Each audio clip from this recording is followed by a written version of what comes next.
Free ಇದೆಯಾ ಹೋಗ್ಬೋದಲ್ಲ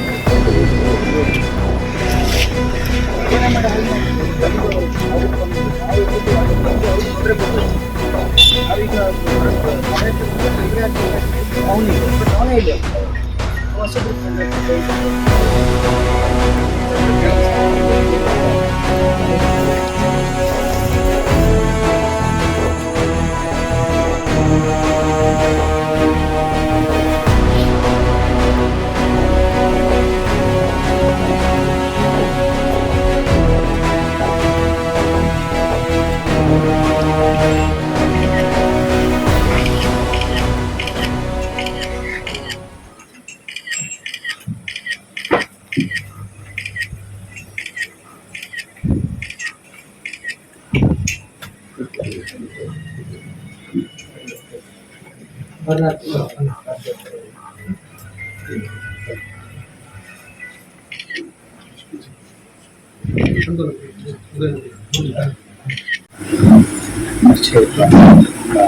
ಏನಾದ್ರು ಇದ್ದಾಗ ನಾವು ಹೋರಾಟಗಳು ಮಾಡಿದಾಗ ಒಂದು ಕಮೆಂಟ್ ಮಾಡೋರು ಬರೀ ಸೋಷಿಯಲ್ ಮೀಡಿಯಾ ಪರಿಚಯ ಅಷ್ಟೇ, ನೇರವಾದ ಪರಿಚಯ ಇರಲಿಲ್ಲ. ಬಟ್ ಮದುವೆಗೆ ಇನ್ವಿಟೇಷನ್ ಮಾಡಿದ್ರು ಬಟ್ ಆಗಲಿಲ್ಲ. ಆಗ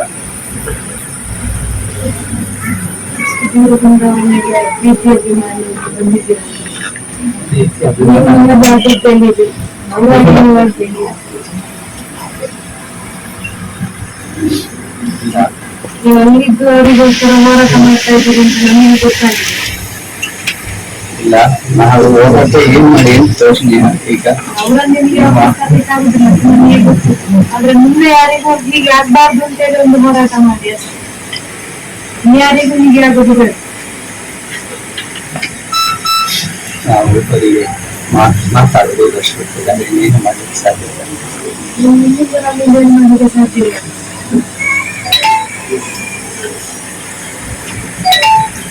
ನಮ್ಮ ತಾಯಿಯವರು ಅಂತೂ ಮನೆ ಫೋನ್ ಮಾಡಿದಾಗ ಸುಮಾರು 1 hour ಅವರನ್ನು ಸಮಾಧಾನ ಮಾಡೋದೇ ಆಯ್ತು. ವರ್ಷ ಅವರ ಇದ್ರಲ್ಲೂ ಕೂಡ ಅವರನ್ನು ಸಮಾಧಾನ ಮಾಡೋದೇ ಆಯ್ತು. ಎಲ್ಲ ಪೋಷಕರಿಗೂ ನಾವು ಮಗ ಅಲ್ಲ, ಯಾರಾದ್ರೂ ಆಗಿ ಅನ್ಸುತ್ತೆ ಅಷ್ಟೇ. ನಾವು ಬಟ್ ಏನಂದ್ರೆ ಮಗನ ರೀತಿ ಎಲ್ರು ಕೂಡ ಎಲ್ಲರೂ ಯಾರಿಗೂ ಆ ನೋವನ್ನು ತಡ್ಕೊಳ್ಳೋ ಶಕ್ತಿ ಅಂತೂ ಯಾರಿಗೂ ದೇವ್ರು ಕೊಟ್ಟಿಲ್ಲ. ನಮ್ಗೂ ನಾವು ತಂದ್ಕೊಳ್ಬೇಕು ಅಷ್ಟೇನೆ. ನಾವೆಲ್ಲರೂ ಬರೀ ಇವತ್ತು ಒಂದಿನಕ್ಕೆ ಮಾತ್ರ ಅಲ್ಲ, ಯಾವಾಗ್ಲೂ ಸದಾ ಕಾಲ ಏನೇ ಇದ್ರು ಒಂದ್ ಮಾತು ಹೇಳಿದ್ರೆ ಸಾಧ್ಯ, ಸದಾ ಕಾಲ ಜೊತೆಗಿರ್ತಾರೆ. ಏನೇ ಇರ್ಲಿ ಮಗನಾಗ ಜೊತೆ ಹೋಗ್ತೇವೆ ಅಷ್ಟೇ, ಒಬ್ಬ ತಮ್ಮನಾಗ ಜೊತೆಗಿರ್ತಾರೆ.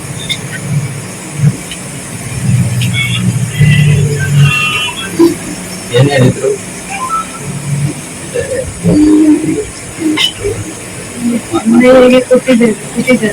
ಹಿಂದೂ ಕಾರ್ಯಕರ್ತರತೆ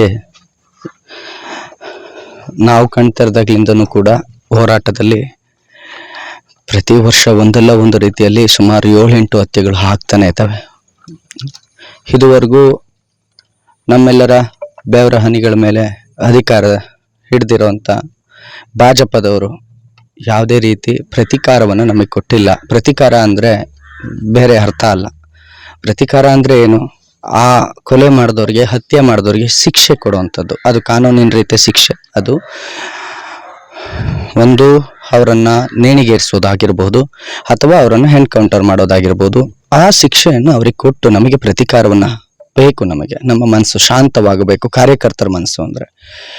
ಇನ್ನೊಂದು ರೀತಿಯಲ್ಲಿ ನಾವು ಅವರನ್ನು ಕೇಳ್ಕೊಳ್ಳೋದು, ನೀವು ಅಧಿಕಾರಿಶಾಹಿಗಳಾಗಿ ನಮ್ಮ ಬೆವರಿನ ಮೇಲೆ ನೀವು, ನಮ್ಮ ಹೋರಾಟಗಳ ಮೇಲೆ ನೀವು ಸಿಂಹಾಸನದಲ್ಲಿ ಕುಂತಿದ್ದೀರ. ನಿಮ್ಮ ಮಕ್ಕಳಿಗಿರುವಂಥ ಸೂಕ್ತ ಭದ್ರತೆ ನಮ್ಮ ಕಾರ್ಯಕರ್ತರಿಗೆ ಯಾಕಿಲ್ಲ? ನಿಮ್ಮ ಮಕ್ಕಳು ಮೋಜು ಮಸ್ತಿ ಮಾಡ್ಕೊಂಡು ಆರಾಮಾಗಿರ್ತಾರೆ, ನಾವಿಲ್ಲಿ ಸ್ಮಶಾನ ಸೇರ್ಬೇಕು ನಿಮಗೋಸ್ಕರ? ನಾವು ನಮ್ಮ ಧರ್ಮಕ್ಕೆ ಮಾಡೋ ಹೋರಾಟವನ್ನು ನೀವು ನಿಮಗೆ ತಗೊಂಡಾದ್ಮೇಲೆ ಅದಕ್ಕೆ ಪ್ರತಿಕಾರವನ್ನು ಕೊಡ್ಬೇಕಲ್ವಾ? ಅನ್ಯಾಯ ಆದಾಗ ನಾವು ಕೇಳೋದೇನಂತ ಅಂದ್ರೆ ಹತ್ಯೆ ಮಾಡಿದವ್ರಿಗೆ ನ್ಯಾಯ ಕೊಡಿಸಿ ಅಂತ. ಮತ್ತೆ ಇನ್ನೊಂದು, ಅಡ್ಮಿನಿಸ್ಟ್ರೇಟಿವ್ನಲ್ಲಿ ಇಟ್ಕೊಂಡು ಗೃಹ ಮಂತ್ರಿಗಳಿಗೆ ನೇರವಾಗಿ ಹೇಳುವಂಥದ್ದು, ನಿಮಗೆ ದಯವಿಟ್ಟು ಬಾಲಕೃಷ್ಣ ಅವರನ್ನ ಕೂಡಲೇ ಅಮಾನತುಗೊಳಿಸ್ಬೇಕು, ಕೂಡಲೇ ಅಮಾನತ್ ಆಗಲೇಬೇಕು. ಅಮಾನತು ಮಾಡಿ ಆ ಬಾಲಕೃಷ್ಣ ಅವರನ್ನು ಕೂಡ ವಿಚಾರಣೆಗೆ ಒಳಪಡಿಸಬೇಕು. ಅನೇಕ ಅನುಮಾನಗಳು ನಮಗಿದ್ದಾವೆ, ನಾವಂತೂ ಸುಮ್ಮನೆ ಅಂತೂ ಕೇಳ್ತಾ ಇಲ್ಲ.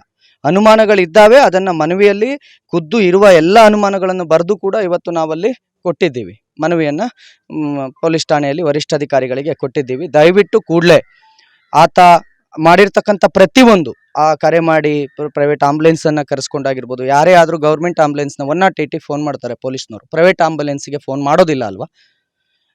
ಅನೇಕ ವಿಚಾರಗಳಿದಾವೆ, 1-2 ಅಲ್ಲ, ನಾವೆಲ್ಲವನ್ನು ಬರೆದು ಕೊಟ್ಟಿದ್ದೀವಿ. ಬಾಲಕೃಷ್ಣನ ಅಮಾನತ್ತು ಆಗಲಿಲ್ಲ ಅಂದರೆ ವರ್ಗಾವಣೆಯನ್ನು ಮಾಡಿ ಮೂಗಿಗೆ ಅಥವಾ ತುಪ್ಪ ಸೇರುವ ಕೆಲಸವನ್ನ ಹಿಂದೂ ಕಾರ್ಯಕರ್ತರ ಜೊತೆ ಮಾಡಬೇಡಿ.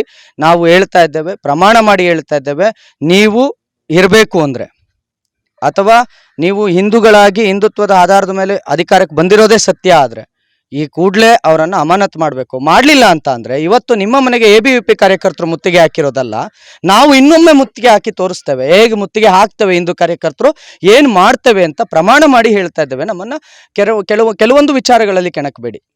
ನಾವು ನಮ್ಮ ಮನೆಯನ್ನು ಕಟ್ಟಿಸ್ಕೊಡಿ ಅಂತ ಯಾವತ್ತೂ ಕೇಳಲಿಲ್ಲ, ನಮಗೆ ಹಣ ಕೊಡಿ ಅಂತ ಯಾವತ್ತೂ ಕೇಳಲಿಲ್ಲ. ನಮ್ಮ ಹಣವನ್ನು ನಾವು ಪೆಟ್ರೋಲ್ ಹಾಕಿಸಿ ನಿಮಗೆ ನಿಮ್ಮ ಕಣ್ಣಿಗೆ ಕಾಣದಂಗೆ ಪ್ರಚಾರ ಮಾಡಿರ್ತೀವಿ. ನೀವು ಯುವ ಮೋರ್ಚಾ ಅಂತ ಹೇಳಿ ಕಡೆಗಣೆ ಮಾಡಬೇಡಿ. ನೀವು ಯಾವುದೋ ನಿಮ್ಮಲ್ಲಿ ಇಟ್ಕೊಳ್ಳೋಕ್ಕೋಸ್ಕರ ನಮಗೊಂದು ಪೋಸ್ಟ್ ಕೊಟ್ಟಿದ್ದೀರಾ ಅಷ್ಟೇ. ಆ ಪೋಸ್ಟಿಗೋಸ್ಕರ ಇಲ್ಲಿ ಯಾರೂ ಕೆಲಸ ಮಾಡಿಲ್ಲ. ನಾವು 500 ರೂಪಾಯಿ ಪೆಟ್ರೋಲ್ ಹಾಕಿಸ್ಕೊಂಡು ಬಂದು ಕೆಲಸ ಮಾಡಿರೋದಲ್ವ. ಹಾಗಾಗಿ ನೀವು ಈ ಕೂಡಲೇ ಅವರನ್ನು ಅಮಾನತು ಮಾಡಿ ಆದಷ್ಟು ಬೇಗ ತನಿಖೆಯನ್ನು ಚುರುಕುಗೊಳಿಸಿ ಮತ್ತು ಫ್ರೀ ಹ್ಯಾಂಡ್ ಕೊಡಿ ಪೊಲೀಸ್ನವ್ರಿಗೆ. ನಿಮಗೇನು ಬಂದಿರೋದು? ಒಂದು ಆದೇಶ, ನಿಮಗೆ ಫ್ರೀ ಹ್ಯಾಂಡ್ ಕೊಟ್ಟಿದ್ದೀವಿ, ಯಾರನ್ನು ಬೇಕಾದರೂ ಕರೆದು ಯಾವಾಗ ಬೇಕಾದರೂ ವಿಚಾರಣೆ ಮಾಡಿ. ಯಾಕೆ ನಂಬಿಕೆ ಇಲ್ವಾ ಪೊಲೀಸ್ನವ್ರ ಮೇಲೆ? ಫ್ರೀ ಹ್ಯಾಂಡ್ ಕೊಟ್ಟು ವಿಚಾರಣೆ ಮಾಡಿಸಿ ಅವರನ್ನು ಕೂಡಲೇ ಬಂಧನಕ್ಕೆ ಅಮಾನತು ಮಾಡಬೇಕು ಬಾಲಕೃಷ್ಣ ಅವರನ್ನು. ಮತ್ತು ಕೂಡಲೇ ಅದನ್ನು ಮತ್ತಷ್ಟು ಈಗೇನು ನಡೆದಿದೆ ಇದರ ಮೇಲೆ ನಮಗೆ ವಿಶ್ವಾಸನೂ ಇಲ್ಲ, ಇದು ನಮಗೆ ಒಪ್ಪಿಗೆನೂ ಇಲ್ಲ. ನೀವು ಈ ರೀತಿ ತುಪ್ಪ ಸವರೋ ಕೆಲಸ ನಮಗೆ ಬೇಕಾಗೂ ಇಲ್ಲ. ಹರ್ಷ ಅವರ ಹತ್ಯೆಯಲ್ಲೂ ಕೂಡ ಇದೇ ರೀತಿ ಆಯಿತು. ಆಮೇಲೆ ಅವರು ನೋಡಿದ್ದೀವಿ ಯಾವ ರೀತಿ ಅವರು ಆಡ್ಕೊಂಡಿದ್ರು ಜೈಲಿನಲ್ಲಿ ಅಂತ ಹೇಳಿ. ಅಂಥ 10 ಮಕ್ಕಳನ್ನ ಎತ್ಕೊಂಡಿರೋರು ಯಾರೋ ಒಬ್ರು ಬರ್ತಾರೆ, ಆರಾಮಾಗಿ ಒಬ್ಬ ಜೈಲಲ್ಲಿ ಇರ್ತಾನೆ, ಕೊನೆಗೆ ಆರಾಮಾಗಿ ಆಚೆಗೆ ಬರ್ತಾನೆ. ಇಂಥ ಕೆಲಸ ಬೇಡ. ಅವರಿಗೆ ಕೊಡುವಂಥ ಶಿಕ್ಷೆ ಇನ್ನೊಂದು ಹಿಂದೂ ಕಾರ್ಯಕರ್ತನ ಮುಟ್ಟಬೇಕಾದ್ರೆ ಅದು ಎಚ್ಚರಿಕೆ ಗಂಟೆ ಆಗಿರಬೇಕು. ಆ ರೀತಿ ಕೊಟ್ಟಾಗ ಮಾತ್ರನೇ ಅದು ಉತ್ತರ ಆಗೋದು. ಸರ್, ಇದು ಒಂದು ಭಾಗ ಆದ್ರೆ ಪೊಲೀಸ್ ರಮೇಶ್ ಕಾಸರಗೋಡು ಅವರಿಗೆ, ರಮೇಶ್ ಹುಬ್ಳಿ ಅಂತ ಹೆಸರುವಾಸಿಯಾದವರು, ಅವರಿಗೆ ಹಿಂದೆಯಿಂದ ಹೋಗಿ ಸಿವಿಲ್ ಡ್ರೆಸ್ ಅಲ್ಲಿ ಕೈಯಲ್ಲಿ ಹೊಡೆದಂತ ವಿಡಿಯೋ ಬಹಳ ವೈರಲ್ ಆಗಿತ್ತು. ಕಾರ್ಯಕರ್ತರು ಕೂಡ ಆಕ್ರೋಶವನ್ನು ವ್ಯಕ್ತಪಡಿಸಿದರು. ಪೊಲೀಸರ ಈ ಧೋರಣೆ ಅಂದ್ರೆ ಬಿಜೆಪಿ ಸರ್ಕಾರ ಇರುವಾಗಲೇ, ನಿಮ್ಮದೇ ಸರ್ಕಾರ ಇರುವಾಗ ಈ ಧೋರಣೆಯ ಬಗ್ಗೆ ನೀವೇನು ಹೇಳ್ತೀರಿ? ಅದೇ ಕಾರಣಕ್ಕೆ ಬಂದಿದ್ದು, ಅದೊಂದೇ ಏಕೈಕ ಕಾರಣಕ್ಕೆ ಇವತ್ತು ನಾವೆಲ್ಲ ಕಾರ್ಯಕರ್ತರು ಇಲ್ಲಿಗೆ ಬರಲಿಕ್ಕೆ, ಅಷ್ಟು ಪೊಲೀಸು ಎಲ್ಲ ಕಡೆ ತಡೆ ಹೊಡ್ಡಿದ್ರು ಕೂಡ ಇಲ್ಲಿಗೆ ಬರ್ಲಿಕ್ಕೆ ಕಾರಣನೇ ಅದು.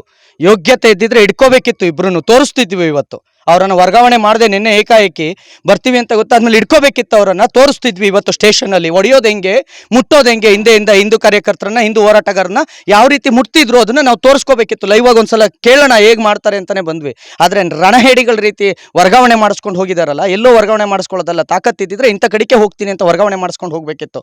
ನಾಚಿಕೆ ಇಲ್ಲದೆ ಇರೋರು ಹಿಂದೆಯಿಂದ ಬಂದು ಮುಟ್ಟಿ ಅವರನ್ನು ಹೋರಾಟಗಾರರಿಗೆ ಬೆಲೆಯಲ್ಲಿಂದ ಬಂತು ಸರ್. ಹಾಗಾದ್ರೆ ಬೇಜಾರಾಗೋದಿಲ್ವಾ, ಬೇಸರ ಆಗೋದಿಲ್ವಾ?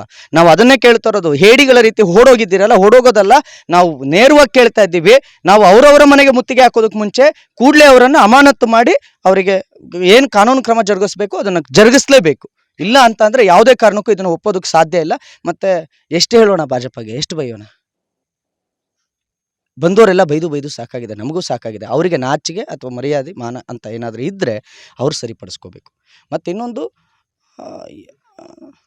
ಏನೇ ಇರಲಿ, ಹೇಗೆ ಇರಲಿ, ನಾವಂತೂ ಸದಾಕಾಲ ಧರ್ಮದ ಪರ ಮತ್ತು ಧರ್ಮದ ಕಾರ್ಯಕರ್ತರ ಪರ ನಿಂತ್ಕೊಳ್ಳುವಂಥವ್ರು. ಯಾವುದೇ ಸರ್ಕಾರ ಅಲ್ಲ ನಮಗೆ. ಸರ್ಕಾರ ಮತ್ತು ಬೇರೆ ಯಾವುದೇ ಆಗಲಿ ನಮಗೆ ಇಲ್ಲಿ ನಗಣ್ಯ. ನಮಗೆ ಧರ್ಮ ಒಂದೇ ಮುಖ್ಯ.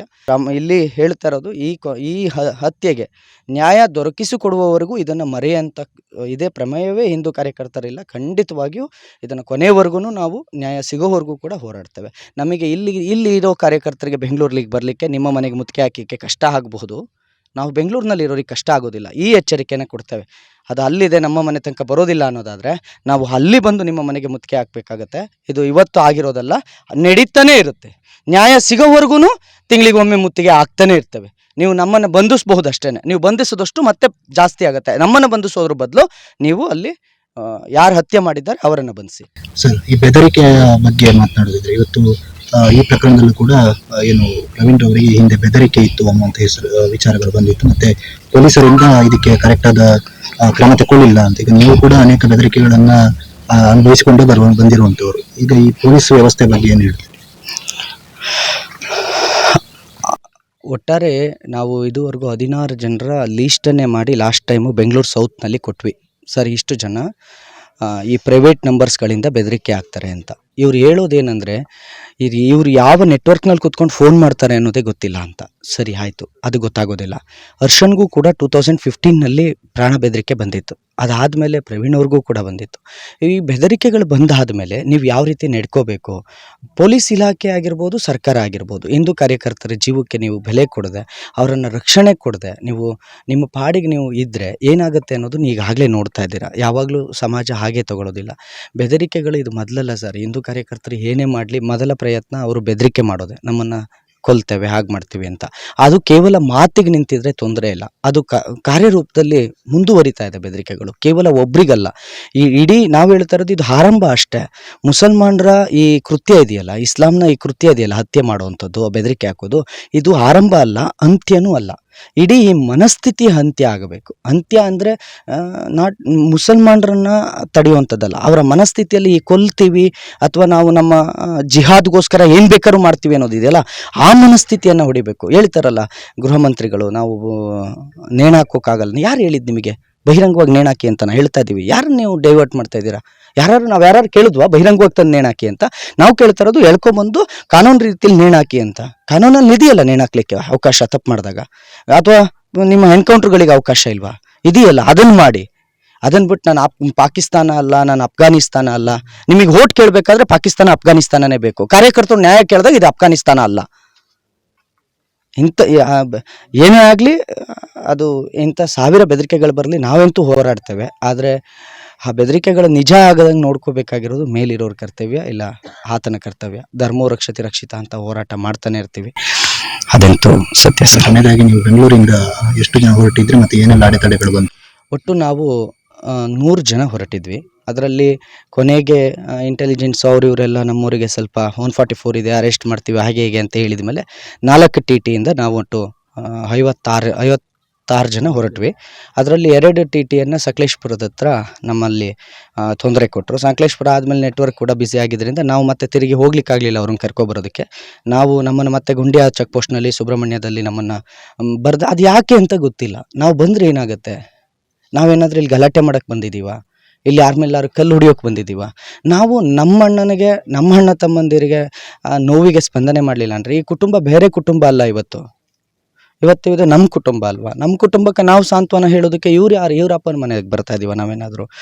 ಏನಾದ್ರು ತೊಂದರೆ ಆಗುತ್ತೆ ಅನ್ನೋದಾದ್ರೆ ಇವರು ಸೂಕ್ತ ಭದ್ರತೆಯನ್ನು ಕೊಡಬೇಕೆ ಹೊರತು ನಮ್ಮನ್ನೇ ಬರ್ದಂಗೆ ತಡೆಯೋದು. ಪ್ರಮೋದ್ ಮುತಾಲಿಕ್ ಅಪ್ಪಾಜಿಯ ಹೋರಾಟ ಎಂಥದ್ದು, ಅವರನ್ನು ಇಲ್ಲಿಗೆ ಬರ್ದ ಹಾಗೆ ತಡೆದ್ರಲ್ಲ. ಇದು ನೀವು ಯಾರಾದರೂ ಕಾರ್ಯಕರ್ತರು ಒಪ್ಲಿಕ್ಕೆ ಸಾಧ್ಯನಾ? ಏನಾಗ್ತಿತ್ರಿ? ಒಬ್ರು ಬಂದ್ಬಿಟ್ಟು ಮಾತಾಡಿಸ್ಕೊಂಡು ಕುಟುಂಬವನ್ನು ಮಾತಾಡಿಸ್ಕೊಂಡು ಹೋಗಿದ್ರೆ ಹೊಟ್ಟೆ ಉರಿಯೋದಿಲ್ವ ನಮಗೆ? ಸುದೀರ್ಘವಾಗಿ 44 ದಶಕಗಳ ಹೋರಾಟ ಮಾಡಿ ತನ್ನ ಇಡೀ ಕುಟುಂಬ, ಒಂದು ಮನೆ ಇಲ್ಲ, ಒಂದು ಕಾರಿಲ್ಲ, ಒಂದು ಬಂಗ್ಲೆ ಇಲ್ಲ, ತನ್ನ ಇಡೀ ಜೀವನವನ್ನೇ ಹೋರಾಟಕ್ಕೆ ಮೀಸಲಿಟ್ಟಂಥ ವ್ಯಕ್ತಿಯನ್ನು ಇವತ್ತು ಇಲ್ಲಿಗೆ ಬರಲಿಕ್ಕೆ ಬರ್ದ ಹಾಗೆ ನೀವು ತಡೆದ್ರಲ್ಲ. ಇದನ್ನು ಕೊಡೋ ನೋವಲ್ವಾ ಅದು? ಈಗ ನಮಗೇನೆ ಎಂಥ ಸಮಯದಲ್ಲಾದರೂ ಬಂದು ಒಂದು 2 ನಿಮಿಷ ಮಾತಾಡ್ಸ್ಕೊಂಡು ಹೋಗೋಣ ಅಂತ ಅನ್ಸುತ್ತೆ.